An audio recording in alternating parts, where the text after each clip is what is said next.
I do solemnly swear that I will support and defend the Constitution of the United States against all enemies, foreign and domestic, that I will bear true faith and allegiance to do the same, and that I will obey the orders of the President of the United States and the orders of the officers appointed over me, according to the regulations and the Uniform Code of Military Justice, so help me God.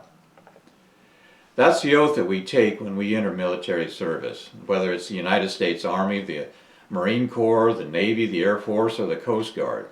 And now it's the United States Space Force as well. But pay particular attention to what it is that the military service does, what the men and the women of military service took an oath to do. We swear to defend the Constitution of the United States, and we do whatever it takes to defend that Constitution. That oath of service, that oath of loyalty, doesn't end when we retire from military service or when our enlistment expires. Those of us who took that oath maintain that loyalty and commitment to defend the Constitution so long as we live. Hi, I'm Rodney Mouton and I am a veteran. And I say that not to be thanked or celebrated or to get a 10% discount while I'm shopping. I say that so that you can benefit from a personal insight, the personal insight of a veteran. So what is the Constitution, and why would young men and women believe in it so much as to swear to protect it, sacrificing years of their lives, and sometimes even willingly sacrificing their very lives for it? Well, the Constitution is the basis for American society. It is not only the most basic law on which all of our other laws are grounded, but it is also the supreme law of the land. It trumps all other laws that may be in conflict with it. It guarantees our right to speak freely. It guarantees our right to defend ourselves and our families and each other. And it guarantees our right to be safe in our homes and on our streets and on the softball fields and basketball courts, and not just from criminals, but also protection from an overbearing government itself. It guarantees all of us our right to vote for our leaders. It guarantees our right to pursue things that make us happy and bring us enjoyment. And it guarantees our right to assemble peaceably, our right for an education, to pursue a career choice, to play baseball if that's what makes us happy. But veterans are very special people, because they don't take up arms to defend these rights for themselves. They don't necessarily do it for their families and their friends, but they swear that sacred oath to protect those rights for people they don't even know, and especially for people who aren't even born yet. All of the veterans who have ever served have done so to pass those freedoms on to you, the freedoms that you have here and now, that you can enjoy the basic rights and liberties that the Constitution provides for. But here's another thing that I really want you to know. All of the veterans that we honor on Veterans Day didn't do it to be celebrated by you. As a matter of fact, most veterans are humble enough to be embarrassed by any kind of a fanfare, so we didn't enlist to be your heroes. That's the definition of a fool. But we served so that you can choose your own heroes. It's been said that the Constitution, and actually it was Ronald Reagan that said this, that our freedom is only one generation away from extinction, from being just a historical concept that might not even be included in our history books once it's extinguished.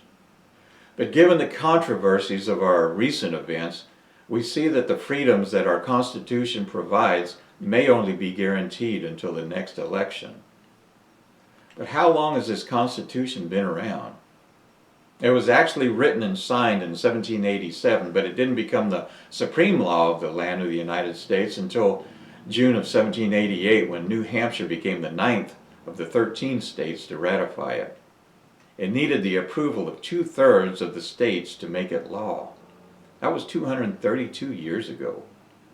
All of the veterans who have ever served in each of our military branches over the last 232 years has defended that sacred law so that the next generation could benefit from it. And guess what? Now it resides with you. I'm a seventh generation veteran. My seventh great-grandfather, William John Bruce, came to America in 1774 from Scotland and served as a scout for General George Washington's Revolutionary Army.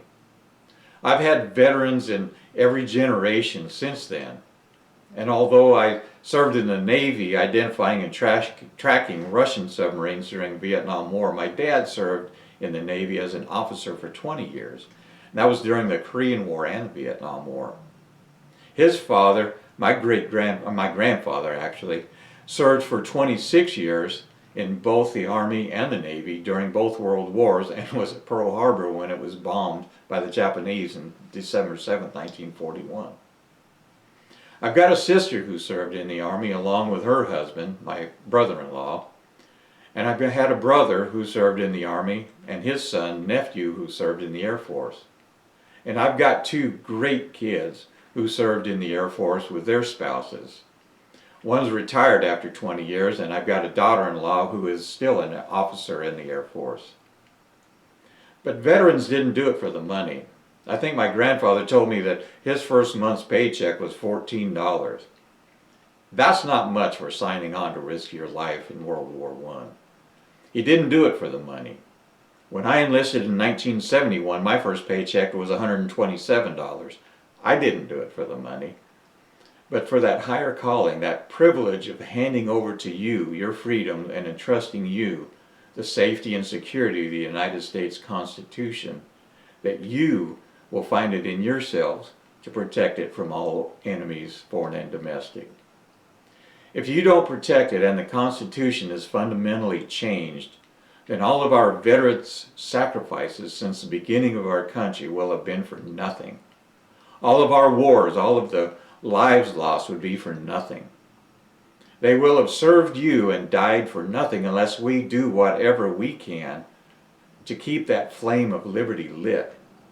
Because if that flame of liberty is extinguished, it can't be relighted. Not without an internal war that would make our last Civil War look like a spat between 5-year-old twins.